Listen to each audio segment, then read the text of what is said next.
Telugu Desam party ఒక organised గా ఒక ప్రణాళిక ప్రకారం వైఎస్ఆర్ కాంగ్రెస్ పార్టీని టార్గెట్ చేస్తోంది. సింగిల్ పాయింట్ ఎజెండాతోనే నడుపుతోంది. జగన్మోహన్ రెడ్డి అరాచకవాది, వైఎస్ఆర్ కాంగ్రెస్ పార్టీ ఒక అరాచకమైన పార్టీ.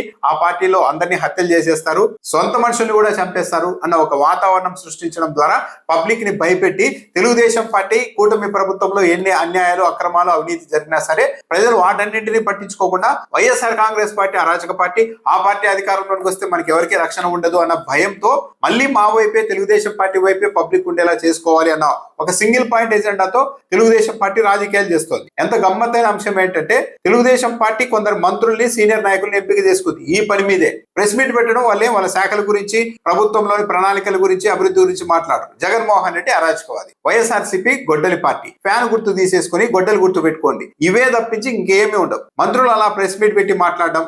మరుసటి రోజే ఈనాడు పత్రిక తొలి పేజీలోనే మంత్రులు చేసిన వ్యాఖ్యల్ని ప్రముఖంగా ప్రచురించడం. వారం రోజులుగా ఇదే పని జరుగుతుంది. అంటే ఎంత ఆర్గనైజ్డ్ గా జరుగుతుందో చూడండి. ఈ నెల 20వ తేదీన తొలుత నిమ్మల రామానాయుడు గారు ప్రెస్ మీట్ పెట్టారు. మరుసటి రోజు 21వ తేదీన నిమ్మల రామానాయుడు గారి కామెంట్లను తొలి పేజీలోనే ఈనాడు ప్రముఖంగా ప్రచురించేసి నిమ్మల రామానాయుడు గారు ఏం చెప్తున్నారు? జగన్ రెడ్డి కనుసన్నల్లోనే పెద్ద దస్తగిరి హత్య, కడప జిల్లాలో వైసీపీ నాయకుడు హత్య జరిగింది కదా, అది జగన్మోహన్ రెడ్డి కనుసన్నల్లోనే జరిగిందని నిమ్మల రామానాయుడు గారు స్టేట్మెంట్ ఇచ్చేశారు. తనకు సన్నిహితుడు నిత్యానంద రెడ్డికి అడ్డుగా ఉన్నాడనే దస్తగిరిని చంపేశారు, ఘాతుకానికి పాల్పడ్డారు. అంటే జగన్మోహన్ రెడ్డి నిత్యానంద రెడ్డికి తన అనుచరుడికి అడ్డుగా ఉన్నారని చెప్పి వైసీపీ నాయకుడైన దస్తగిరిని చంపేశారని నిమ్మల రామానాయుడు గారు ఎలాంటి ఆధారాలు లేకుండా మాట్లాడేశారు. కానీ గురువారం రోజు వైసీపీ కార్యాలయంలోనే దస్తగిరి సతీమణి ప్రెస్ మీట్ పెట్టి ఈ హత్యకు వైసీపీ వాళ్ళకి సంబంధం లేదు, నిత్యానంద రెడ్డికి మా భర్తకు ఎలాంటి గొడవలు కూడా లేవు, ఇదంతా పోలీసుల నిర్లక్ష్యం కారణంగానే జరిగింది, జాతరలో జరిగిన గొడవ కారణంగా చంపేశారు అని ఆమె భర్త భార్య చెప్తూ ఉంటే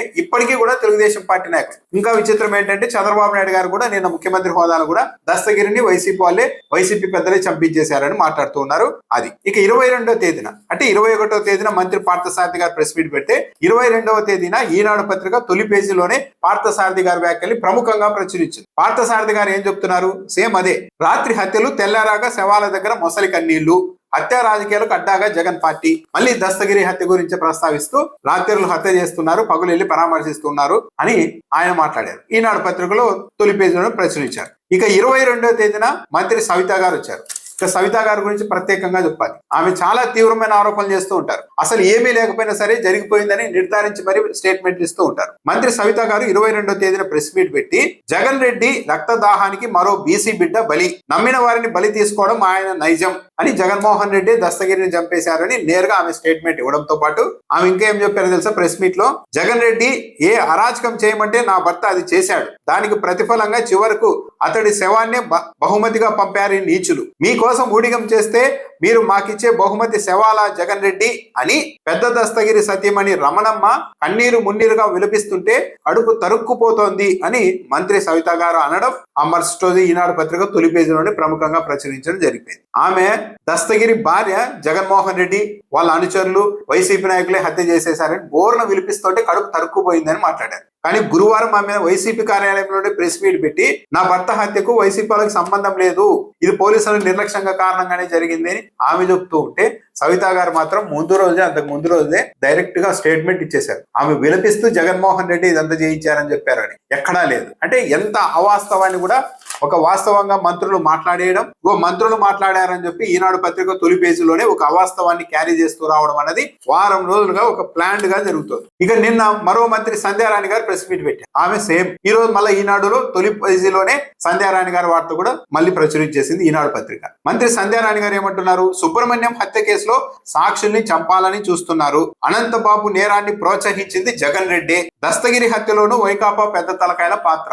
మళ్ళీ ఇదే సేమ్. అనంతబాబు డ్రైవర్ ని హత్య చేయడానికి ప్రోత్సహించి జగన్మోహన్ రెడ్డి. ఎవరైనా నమ్ముతారా? అనంతబాబు నీ డ్రైవర్ ని చంపేసేయని జగన్మోహన్ రెడ్డి ప్రోత్సహిస్తారా? దానికి జగన్మోహన్ రెడ్డికి ఏమైనా సంబంధం ఉంది? కానీ ఒక మంత్రి మాట్లాడేయడం ఈనాడు పత్రిక తొలి పేజీలోనే ప్రచురించడం జరిగిపోయింది. ఇంకా విచిత్రం ఏంటంటే తెలుగుదేశం పార్టీ అధికార ప్రతినిధి మహాసేన రాజేష్ గారు ఇంకో అడుగు ముందుకేసి ఇంకో స్టేట్మెంట్ ఇచ్చారు. అనంతబాబుని జగన్మోహన్ రెడ్డి తన ఇంట్లోనే దాచిపెట్టుకున్నాడు, 2 రోజులుగా అనంతబాబుని అప్పగించకపోతే వేలాది మంది దళితులతో వెళ్లి జగన్ రెడ్డి ఇంటిని ముట్టడిస్తామని మహాసేన రాజేష్ వార్నింగ్ ఇచ్చేశారు.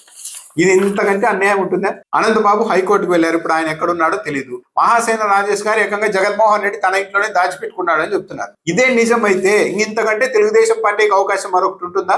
అసలు ఇదే నిజమైతే తెలుగుదేశం పార్టీ పెద్దలు ఊరుకునే వల్ల 1000 మంది పోలీసుల్ని తీసుకెళ్లి అప్పటికప్పుడు రైడ్ చేసి మొత్తం వాళ్ళ టీవీ ఛానల్ కెమెరాలు అన్ని పెట్టి అక్కడ నుండి జగన్మోహన్ రెడ్డి ఇంట్లో నుంచి అనంతబాబుని తీసుకొని వస్తుంటే చూపెట్టేసి, చూసారా జగన్మోహన్ రెడ్డి అలాంటి వాళ్ళని దాచిపెడుతున్నారంటే పెద్ద ఎత్తున రచ్చ చేసి ఉండేవాళ్ళు కదా. సరే ఇప్పుడైనా సరే ఎందుకు 2 రోజులు ఎందుకు జగన్మోహన్ రెడ్డి ఇంట్లో ఉన్నారు అనంతబాబు అనేది పక్కా సమాచారం అయితే పోలీసులు అతను నేరం చేశాడు అరెస్ట్ చేయాలి అని అనుకుంటే, ప్రభుత్వం అనుకుంటే వెంటనే వెళ్ళి చేయొచ్చు కదా. జగన్మోహన్ రెడ్డి ఏమన్నా వద్దన్నారా? 2 రోజుల్లోగా అప్పగించాలని వార్నింగ్లు ఇవ్వడం ఏంటి? అంటే ఒక అవాస్తవాన్ని జగన్మోహన్ రెడ్డి అనంతబాబును తన ఇంట్లో దాచిపెట్టుకున్నారు అని ఒక ప్రచారం చేయడానికి తెలుగుదేశం పార్టీ, ఒక వ్యక్తి అని కాదు కానీ తెలుగుదేశం పార్టీ ఈ స్థాయికి దిగజారిపోయి రాజకీయాలు చేయడం అనేది మాత్రం అన్యాయం. ఏదైనా ఆధారాలు ఉంటే నిజంగా జగన్మోహన్ రెడ్డి అరాచకవాది అయితే వైసీపీ వాళ్ళంతా అరాచకాలు చేస్తుంటే ప్రభుత్వం మీదే కదా అరెస్టులు చేయాలి కదా. జగన్మోహన్ రెడ్డి మీద ఇప్పటికీ ఒక 25 సార్లు 25 హత్యల మీద ఆరోపణలు చేస్తూనే ఉన్నారు. ఈ రాష్ట్రంలో ఏం జరిగినా జగన్మోహన్ రెడ్డి కారణం అంటారు. ప్రకాశం బ్యారేజ్ దగ్గర పడవలు ఓడదకు అడ్డుపడితే జగన్మోహన్ రెడ్డి కారణం అన్నారు. ఇలాంటివి ఇప్పుడు దాదాపు ఒక 25 అంశాల మీద ఆరోపణలు చేశారు. మరి ఇంత అరాచకం నిజంగా జగన్మోహన్ రెడ్డి చేస్తూ ఉంటే ప్రభుత్వం జగన్మోహన్ రెడ్డి మీద కేసులు పెట్టి అరెస్ట్ చేయాలి కదా. అది ఎందుకు చేయడం లేదు? ఊరికే రోజు మంత్రులు ప్రెస్ మీట్ పెట్టడం, ఆ మరుసటి రోజు పత్రికలు మీడియా సంస్థలు ఉన్నాయి కదా అని చెప్పి ఆ ప్రచారం చేస్తూ ఉండడమే తప్పించి ఎక్కడైనా చర్యలు ఉన్నాయా? నిజంగా జగన్మోహన్ రెడ్డి అంత అరాచకాలు చేస్తూ ఉంటే ఈ పార్టీకి అసలు బయట ఉండనిచ్చే వాళ్ళ? అంటే ఒక ఆర్గనైజ్డ్ గా అరెస్టులు ఉండవు, కేసులు ఉండవు, ఏమి ఉండవు. ఒకవైపు మంత్రులు తెలుగుదేశం పార్టీ నాయకులు రోజు జగన్మోహన్ రెడ్డి అరాచక పార్టీ, వైసీపీ గొడ్డల పార్టీ అంటూ ఒకవైపు ప్రచారం చేస్తూ ఉంటారు. వాటిని మరుసటి రోజు మీడియా పత్రికలు టీవీ ఛానల్ క్యారీ చేస్తూ ఉంటాయి. ప్రజల్లో కేవలం జగన్మోహన్ రెడ్డి ఇలాంటి వ్యక్తి అని ఒక ఆర్టిఫిషియల్ గా ఒక ఇమేజ్ ను సృష్టించి ఆ మాటన తాము ఈ పరిపాలనలో చేస్తున్న లోపాలు, అక్రమాలు ఇవన్నీ ఏవి పరిగణలోనికి తీసుకోకుండా కేవలం జగన్మోహన్ రెడ్డి అంటే, వైసీపీ అంటే భయపడిపోయి ప్రజలంతా మళ్ళా మాకే ఓటు వేయాలి అన్న సింగిల్ పాయింట్ ఎజెండాతో తెలుగుదేశం పార్టీ వెళ్తుంది. మరి దీన్ని వైఎస్ఆర్ కాంగ్రెస్ పార్టీ ఎంతవరకు సమర్థవంతంగా ఎదుర్కొంటుంది, ఎదుర్కోగలుగుతోంది, ఎదుర్కొంటోంది అన్నదే ఇప్పుడు ప్రశ్న.